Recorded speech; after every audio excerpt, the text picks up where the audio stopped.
A few days ago I posted my field guide to making knobs where I walked through 3 different hardware methods: square nuts, threaded wood inserts, and T-nuts. But today I wanted to slow down and focus on just one. I needed to replace a bunch of knobs that I stole from my router fence, so I figured I'd show you how easy it is to batch out a whole set using the threaded insert method. This isn't about making one nice knob, it's about making 6 or 7 good ones quickly with a shape that fits your hand and hardware that holds up. Let's get started.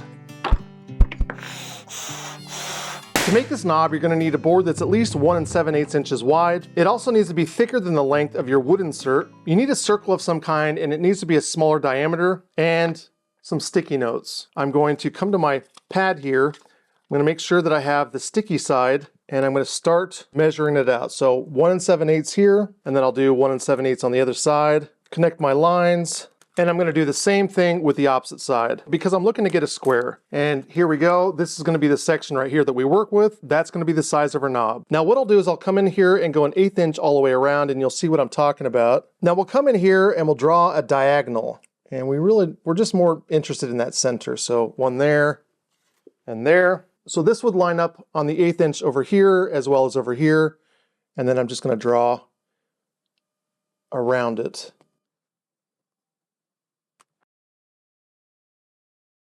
Now I'm also going to come in here and I'm going to connect each one of these points, and you really don't have to do this, I guess, but it just makes it a little bit more clean later on. Now don't peel off the first one, peel off the second one, and we're going to cut this out. But first we're going to mark that center. And now it's just a matter of cutting around those lines. And there we go. Now I can take the back one off, and I've got one side that's going to be stickier. I'll add my mark, and then I'll trace around it. I can move this over and continue. It really is very fast to batch these things out. I've got this marked up now, and it looks like I can make 7 knobs altogether. And before I go through here and start cutting these off and shaping them, the first thing that we're going to do is we're going to drill out each of the holes for our threaded wood inserts. The ones that I have here are 5/16, so I will be using a 7/16 drill bit, and that is a brad point bit. Oh, and by the way, I'll have the threaded wood inserts that I use here, as well as some 1/4 inch ones in my description. As always, the first thing that I'll do is to make sure that my brad point bit just barely exits, and then I'll lock my drill press in place.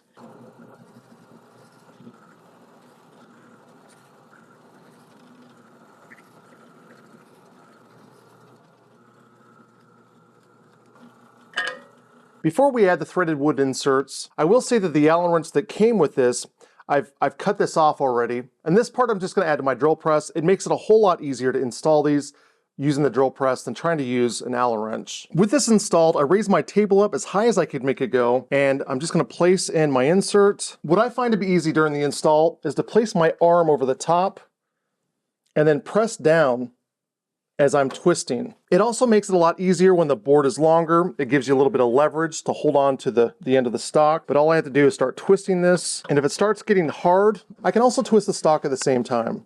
And there we go, we've got our first one in.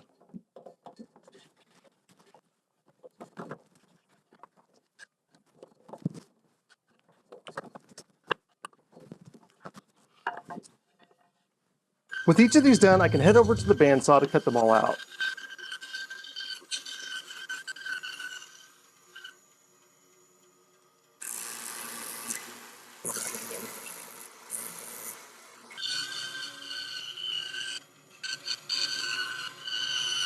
If you're batching out a bunch of these, I've got a tip for you. Take your first knob, place it up to your pattern, check to make sure that it's centered, and then work really hard to make sure that that one is finished. And then take that knob and put it on a bolt, like this carriage bolt here. Move it in just a little ways, like that. And now you can place the next one on and line it up. Just kind of jam it together. Using a paper template is really difficult to transfer the lines onto your stock, but having this much heavier stock makes it easy to really lay down some solid marks. So just a little tip, but it's really helped me out so far.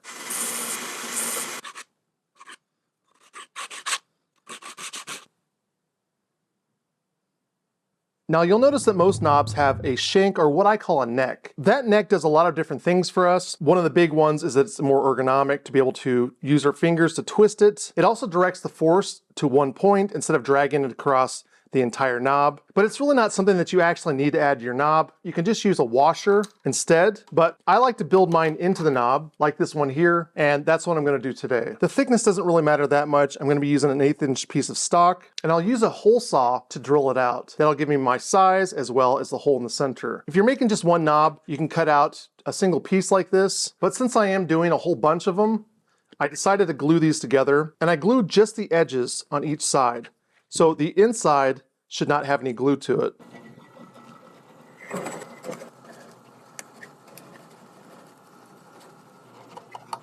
You'll probably need to do a little bit of sanding because hole saws are not precision tools. Because most hole saws use a 1/4 inch pilot bit, you're gonna need to widen this if your bolt is over a 1/4 of an inch. Mine are 5/16, so I'm gonna use a step bit to do this. I'll do one side and then clean it up through the other side. There we go. And finally, to finish things up, we'll add a little bit of glue to the top of this, and we'll set it on something that we're gonna use later on, I guess. I want the threaded insert side up, and I'll just go ahead and put this on. We're gonna tighten this down so that it clamps it in place. You don't wanna put too much clamping power on. You wanna have some glue in there. That should be good right there. Hey guys, thank you so much for watching this follow-up. Add a little creativity to the shape, and you'll actually enjoy using these knobs way more than the plastic ones. If you haven't seen the first video, the field guide, I'll link that at the end. It walks through all 3 knob types, when to use them, and when to skip them. I've also got another playlist of all the other creative knobs that I've made at the end. Scratch the like buttons back, subscribe if this gave you some ideas, and drop a comment to let me know what you're working on. And remember to keep making things.